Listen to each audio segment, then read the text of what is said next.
Let me start this one without cushioning it, because cushioning is part of the problem. If you keep staying quiet when sometimes inside you is screaming to be said, you are not being peaceful. You are choosing misery, not because you're weak, not because you're broken, but because silence is the face of self-betrayal. Always turns into suffering eventually. Not dramatic suffering, not movie scene suffering, slow suffering. Resentment that builds quietly. Exhaustion that doesn't make sense. Irritability you can't explain. Distance in relationships you can't quite name. A dull emotional heaviness that follows you around like background weather. Most people think misery comes from what other people do to them. A lot of the time, and yeah, I'm saying this straight, misery comes from what you refuse to say for yourself. So take a breath. Let that land in your body, not your defense system. Notice your throat, your jaw, your chest, because your body reacts to truth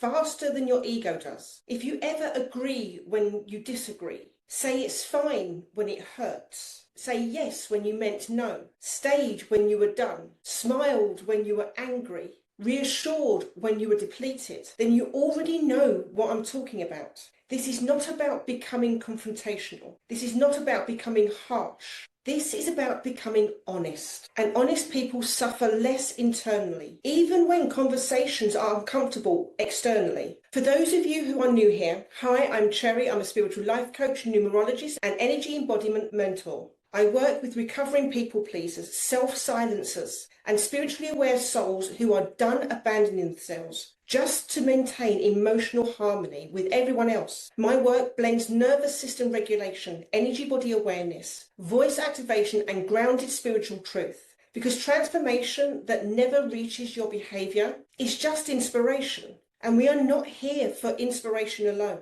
We are here for embodied change. This video is direct, loving but direct, because some of you don't need more validation right now. You need an interruption. You don't need another gentle permission slip. You need a mirror and a line in the sand. Here's the mirror. Every time you stay quiet, when your truth is clear, you vote against yourself. Not once, patterned. And patterns create identity. So if you've been telling yourself, I don't know why I feel stuck. I don't know why I feel drained. I don't know why I feel unseen. I'm going to offer you a possibility. And you can take it or leave it. But at least look at it honestly. You may not be unseen. You may be unexpressed. Seen requires expression. Heard requires sound. Understood requires signal. Silence needs no signal. And then you feel invisible. We're going to walk through this in layers today. The real cost of staying quiet, the hidden payoff that keeps you doing it, why misery is patterned, not random, the turning point choice moment, and how to stop choosing silence in practical ways, and the somatic courage training that makes your truth survivable. No shame, no spiritual bypassing, no pretending softness is always virtue. Truth with spine, compassion with clarity. So take one more slow breath with me. We're going in, not to blame you, but to free you from the loop. So in this first bit, we're going to break down the real cost of staying quiet. And I'm going to name the consequences most people try not to look at directly. So stay with me. Now, we're going to look at something most people avoid seeing clearly.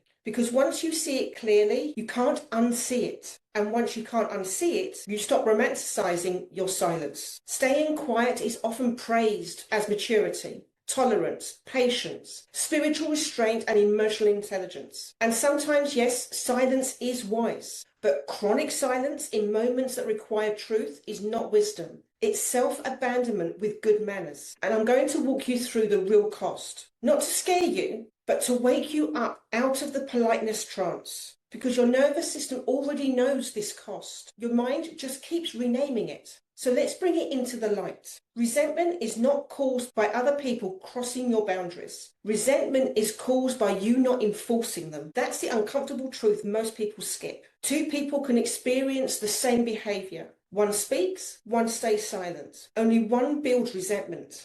Because resentment is trapped truth plus repeated exposure. It sounds like this internally. They should know. They should see. They should stop. I shouldn't have to say it. But unspoken expectations are emotional landmines. And here's your loving call out. If you don't say it, They cannot honor it. Mind reading is not a relationship skill. It's a fantasy contract. Every unspoken boundary becomes stored anger. Stored anger becomes resentment, and resentment becomes distance. And when you say, we've grown apart, no, truth was kept apart. So let's talk somatically, because silence is not just physiological, it's psychological. When you override your truth response, your nervous system will stay active.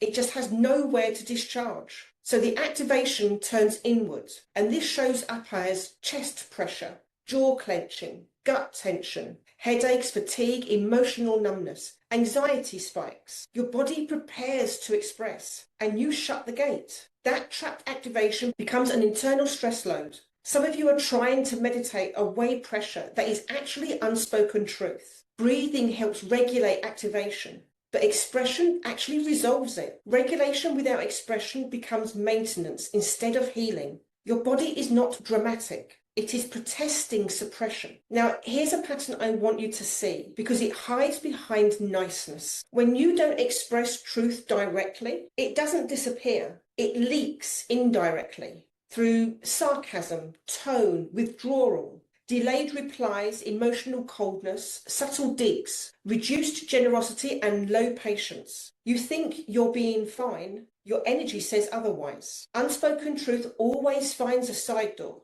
Direct truth is cleaner than indirect hostility. Let me say that again clearly. Clean conflict is healthier than contaminated politeness. People experience your suppressed truth, even when you don't say it. They just experience it as tension instead of clarity. Now, this one is deep, and I want you to really hear it. Every time you know what you feel, know what you need, know what you want to say, and don't say it, you weaken self-trust, because your system learns my signals are not acted on. Self-truth is built through affirmations. Self-trust is built through self-response. You feel, you honor, you know, you speak. You need, then you state. When that loop breaks, identity confidence drops. Then you say, I don't feel like myself lately. Of course you don't. You're not backing yourself in real time. Confidence is not just boldness, it's self-loyalty in action. Silence doesn't preserve relationships, it distorts them, because connection without truth becomes performance. They relate to your edited version, you relate to their assumed version. Nobody is actually meeting.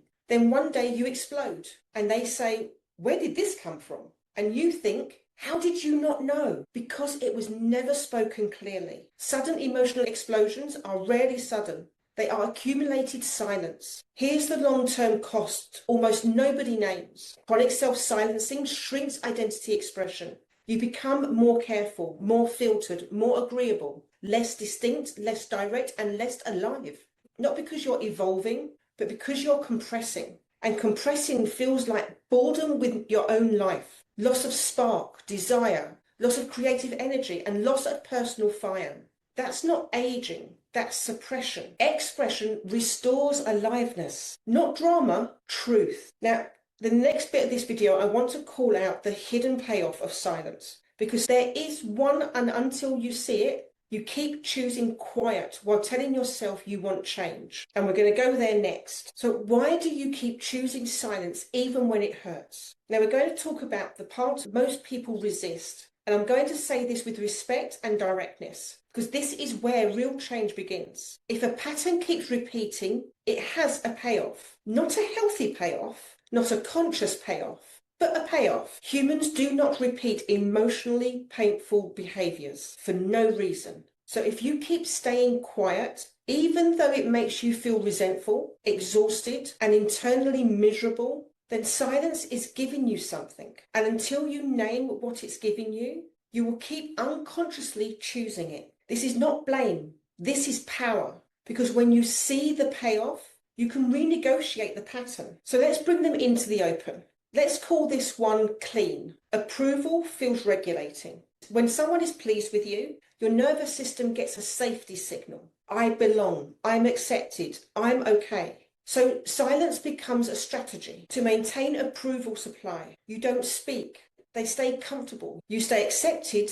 Your system relaxes. Short term and long term, you fracture internally. Approval becomes emotional sugar. quick relief, long-term depletion. And here's your loving best friend interruption. If approval is your emotional oxygen, truth will always feel dangerous because truth risks supply. Recovery from people-pleasing always includes approval withdrawal symptoms. That's normal, not failure. Many of you are not silence-driven. You are conflict avoidance-driven. You made an unconscious contract early. No conflict equals safety. So you manage the emotional temperature of every room you're in. You soften statements, delay truth, change the subject, laugh it off, minimize impact, and self-blame quickly. It looks like maturity. Often it's fear. Because here's the truth. Avoided conflict does not create safety. It creates postponed instability. Conflict is not the enemy. Unregulated conflict is. And if you never practice regulated conflict, every disagreement will feel like danger forever. Avoidance keeps you inexperienced,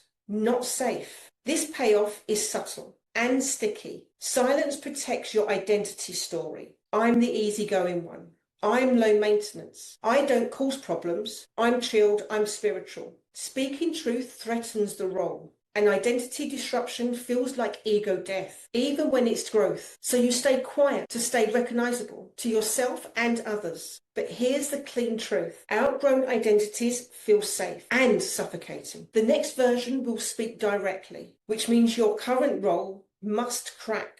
Growth always breaks character. Some silence is about control. You tell yourself, if I don't say it, I can manage it internally. If I don't raise it, I can keep things stable. If I don't name it, it won't explode. That's emotional load bearing, not control. You're trying to stabilize the relationship by absorbing the tension personally. That's not strength. That's self-sacrifice disguised as emotional maturity. Control that costs self-expression is too expensive. Real stability comes from sharing truth, not solo suppression. Now, I'm going to say something that might sting, and I say it with care, not judgment. Silence can preserve victim identity. If you never speak your truth, you never risk rejection. If you never risk rejection, you never risk empowerment. If you never risk empowerment, you can stay in unseen safety. Because being unseen hurts, but being visible requires courage. Some people unconsciously choose familiar pain over unfamiliar power.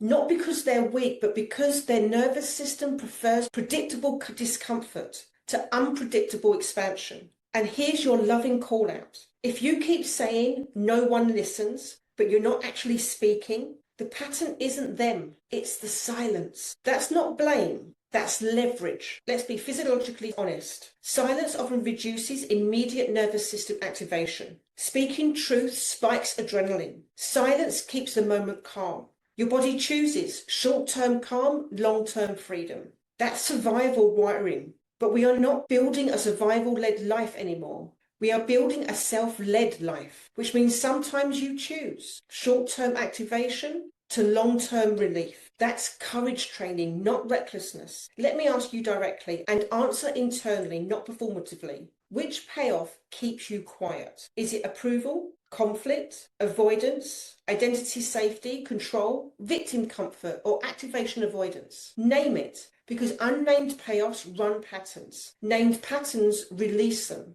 Take it slow, breathe here, because in the next section we move into a powerful reframe. Misery is not random, it's a pattern. And once you see the pattern, you stop personalizing the pain and start changing the behavior. And we go there next, because now we're going to tighten the lens. Because most people experience emotional misery as if it's weather. It just happened. I don't know why I feel like this. I'm in a funk. Something feels off. But misery, the slow, dull, ongoing kind, is rarely random. It's patterned. And one of the strongest repeating patterns behind quiet misery is repeated self-silencing. Not one big moment, but hundreds of small ones. Tiny swallowed truths, micro boundaries not set, feeling dismissed, needs postponed, discomfort tolerated, and conversations avoided. Each one seems small. Together, they shape your emotional baseline. I want to map this clearly so you know, because when you see mechanics, you regain agency. When truth rises in your system, Your body activates to support expression. Heart rate shifts, breath changes, muscles engage. That activation is designed to move outward through voice and action. When you suppress instead of express, activation has nowhere to go. So it loops internally. That loop feels like anxiety. Not all anxiety is suppressed truth, but a lot of the chronic low-level anxiety is unexpressed emotional energy, cycling without release. And you try to calm it with breathing, distraction, scrolling, overthinking, or self-soothing. But if expression is required, regulation alone only manages. It doesn't resolve. Your system is asking, are you going to say it or store it? Stored activation becomes anxious energy. Burnout is not only caused by doing too much, it's caused by allowing too much. There's a difference. When you don't say, that's too much, I can't take that on, that doesn't work for me, your workload grows, externally and emotionally. Every unspoken limit becomes an open door. People are not mind readers, they are pattern readers. And if you never say stop, they read go. Burnout is often boundary failure, not capacity failure. And again, no shame, but clarity. You cannot out-reset a boundary problem. You must express your limits, not just recover from their violation. So now I want us to go deeper, gently but directly. When truth is chronically withheld, identity expression shrinks. When identity expression shrinks, aliveness drops. When aliveness drops, depression patterns grow. That doesn't mean all depression is caused by silence. That would be irresponsible to claim. But many depressive states include powerlessness, voicelessness, self-suppression, identity compression. Your psyche is built for expression. When expression is repeatedly blocked, meaning dulls, energy lowers, motivation fades, and engagement drops. You call it low mood. Often it's low expression. Have you ever heard someone say, I don't even know who I am anymore? That rarely comes from too much change. It often comes from too much self-editing. When you constantly adjust your truth to match the room, your internal signals weakens. You stop asking, what is true for me? And start asking, what will work here? It's adaptive, but distorting long-term. Identity clarity comes from expressed truth, not internal reflection alone. You find yourself by hearing yourself speak honestly, repeatedly. Silence erodes self-recognition. Expression restores it. So let's connect the dots. Unspoken truth leads to resentment. Resentment leads to emotional withdrawal. Withdrawal reduces intimacy, and reduced intimacy leads to relationship drift. Then both people say, we're not as close as we used to be. Closeness requires honesty, not constant intensity, but constant authenticity. Polite distance is not intimacy. Truth, even imperfectly delivered, keeps relationships real. Let me map the full silence misery loop clearly. Feel truth arise. Fear reaction. Stay quiet. Store activation. Build resentment. Lose energy. Feel unseen. You then feel stuck. Blame the circumstances. Repeat the silence. That's the loop. Not fate, not personality, pattern. And pattern can be interrupted, but only when they're acknowledged without sugarcoating. So here's your loving interruption line. If you want less misery, you must reduce self-silencing. Not eliminate discomfort, reduced suppression. So take a slow breath here, because in the next section we move into the turning point, the choice moment, where silence stops being automatic and becomes conscious, and truth becomes a trained decision instead of a delayed reaction. This is where agency comes back online. Now we arrive at the pivot point, the moment where this stops being theory and becomes decision. Because every self-silencing pattern, no matter how old, how conditioned, how emotionally wired, is interrupted in the same way, at a choice moment. Not a big dramatic movie scene moment, a small, real, uncomfortable, everyday moment. Someone asks too much. Someone crosses a line. Someone assumes your agreement. Someone dismisses your feelings. Someone pushes your boundary. Someone speaks over you. Or someone decides for you. And inside, a fast signal arises. Say something. That's the moment. Not later in the shower, not in your journal, not in your head. Right there. The fork in the road. between silence and self-respect. And I want to slow this down because this moment happens so fast. Most people miss it and call their silence automatic. It's not automatic. It's trained and interruptible. At the choice point, your nervous system runs two predictions. If I speak, risk. If I stay quiet, safety. So the body leans towards quiet. Not because it's right, but because it's familiar. This is where conscious growth steps in. You insert one new question. What will this cost me if I stay silent? Not socially, internally. The cost to self-trust, self-respect, energy, clarity, alignment, emotional relief. Because here's the truth most people avoid. Silence feels safer in the moment. Self-betrayal feels worse later. Growth chooses which discomfort to carry, short discomfort of truth or long discomfort of suppression. You are always choosing one. So let's name the trade clearly. Silence gives short-term smoothness, short-term approval, short-term calm, short-term predictability. Truth gives long-term alignment, long-term self-trust, long-term clarity, and long-term emotional relief. You cannot optimize for both at the same moment every time. So if you are addicted to short-term emotional softness, you will keep creating long-term internal friction. Alignment sometimes wrinkles the moment, but it smooths the life. People say, I don't like discomfort. Of course you don't, you're human. But let's compare the two discomforts, honestly. Discomfort of truth, heart aching, voice shaking, tension, uncertain reaction. Discomfort of self-betrayal, lingering resentment, identity erosion. Emotional heaviness and self-doubt. One is acute, one is chronic. One passes quickly, one accumulates. Courage is not like discomfort. Courage is the choosing the shorter one. At the turning point moment, stop asking, will they be okay with this? And start asking, will I be okay with myself if I don't say it? That question rebuilds self-respect in real time because confidence is not built by being impressive.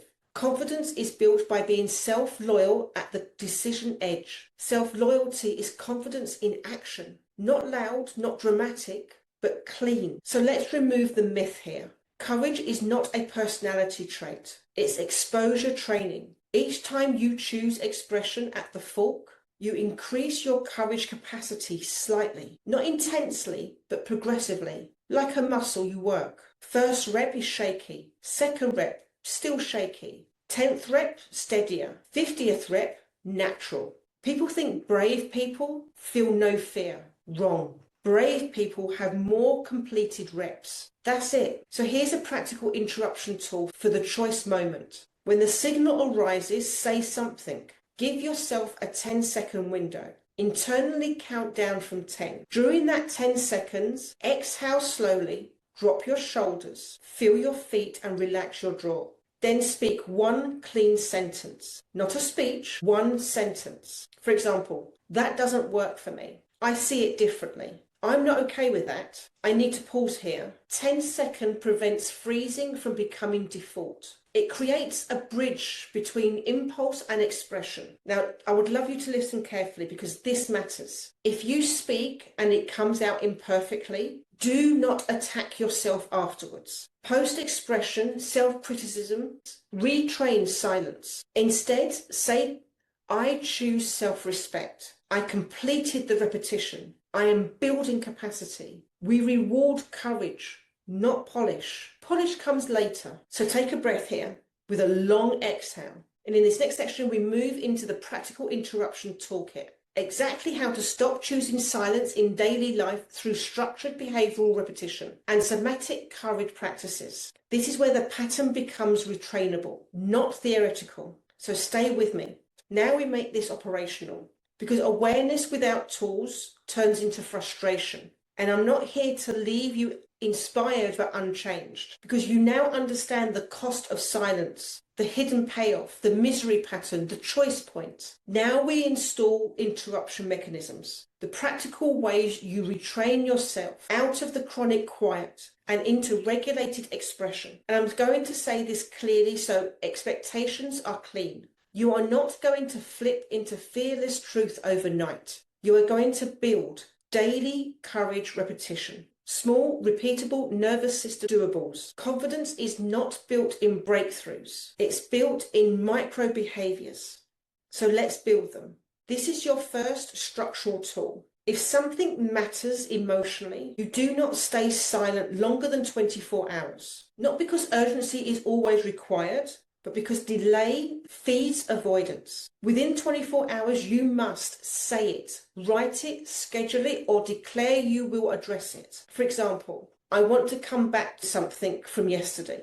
There's something I need to say. Can we talk later today? I've realised I wasn't honest in that moment. This rule prevents emotional backlog because backlog creates resentment. Timely truth creates relief. You are training responsiveness, not reactivity. Many people stay quiet because they panic search for words. We remove that barrier by preloading boundary language. Practice these daily out loud. That doesn't work for me. I'm not available for that. I'm going to decline. I see it differently. I'm not comfortable with that. I need more time. I'm saying no to this. Notice none of these include story padding, include sorry padding, over-explaining, emotional caretaking. Slowly look through the room. Take 30 seconds and change your delivery completely. If you skip this, you will mislabel activation as honesty. Activation is not honesty. Regulated expression is. We build courage progressively, not dramatically. Daily low-risk repetition states a preference, corrects a small error, say no to an old add-on, voice a mild opinion, ask a direct question. Weekly medium-risk repetition is disagree calmly, state a boundary, name a feeling, ask for change and initiate a hard topic. High-risk repetition is paced. You hold a boundary under pushback, express disappointment, name unmet needs. Speak in group settings. Progressive beats intensity. Stop waiting for the big moment to be brave. Bravery is built in grocery stores, inbox calendars, and conversations, not stages. Some of you stay quiet because you fear relational rupture. So learn repair language. Repair does not cancel truth. It cleans delivery edges. For example, I stand by what I said and I want to say it more calmly. My message is true. My tone needed adjusting. I'm not withdrawing the boundary. I'm softening the delivery. Repair builds relational safety without self-erasure. Truth plus repair equals mature expression. Silence plus politeness equals fragile connection. Now we condition the body because courage is physiological before it is psychological. So here's a 2-minute daily courage drill. Stand upright, feet grounded, chest open, chin level. Exhale strongly through the mouth. Say out loud, I speak 10 times. Then make direct eye contact with yourself in a mirror for 30 seconds. This trains visibility tolerance with direct increased truth tolerance. Avoidance of eye contact correlates with voice suppression. Train the opposite. When fear rises, your brain tries to delay with complexity. We override that with the one-sentence rule. In hard moments, you only owe one truth sentence, not a speech, one sentence. Here's another example. I'm not okay with this. I want something different. I disagree. I'm done. One sentence breaks the silence spell. More can come later. After you speak truth, your body may shake, buzz, or feel exposed. This is not proof you were wrong. It's activation discharge. Normalize the aftershock. And you can regulate this by taking a walk, breathe, shake your arms, hum, exhale slowly. Tell your body that was expression, not danger. Integration locks in courage. You now have interruption tools, time limits, sentences, templates, regulation steps, exposure ladders, and repair language. Somatic courage drills. This is how silence stops being automatic and truth becomes trainable. So take one slow breath with me before we close and a long exhale. Then inhale and notice your body again. Your throat, your chest, your gut. Because after everything we've walked through today, I want this truth anchored somatically, not just intellectually. Staying quiet when your truth is clear is not neutrality. It is a decision. And I'm not saying that to shame you. I'm saying that to empower you. Because if silence is a decision, it can be changed by a decision. Misery is not your destiny. Self-betrayal is not your personality. People-pleasing is not your permanent rewiring. They are patterns, and patterns can be retrained. Let's seal the core message clean. Silence feels safer in the moment, but costs you later. Truth feels harder in the moment, but frees you later. You don't need to become aggressive. You don't need to become confrontational. You don't need to become someone else. You need to become self-loyal in real time, one sentence at a time, one boundary at a time, one truth at a time. And let me give you one last best friend call out. If you keep consuming truth teachings, but not practicing truth speaking, you are spiritually procrastinating. Insight is not embodiment. Agreement is not action. Understanding is not courage. Expression is. If you're ready to stop looping in silence and start building embodied voice and boundary strength, this is exactly the work I start to do inside my 30-minute Stop People Pleasing Breakthrough or Boundary Building Strategy sessions. These are free just to get you started and to see if we're a good fit. That's where we take this from conception to coached practice, nervous system regulation, boundary language, truth repetition, and real-time interruption of self-silencing patterns. You don't have to train this alone. And if this series is hitting where you live, make sure you subscribe right now. Subscribe and stay in this work with me. Because this channel isn't about sounding spiritual. It's about becoming congruent, expressed and self-respecting in real life. So hit the subscribe, share it with someone who needs the nudge, and drop a comment with the one sentence you know you need to say. Your voice is not a threat. Your silence is the cage. And I'll see you in the next video. Bye for now.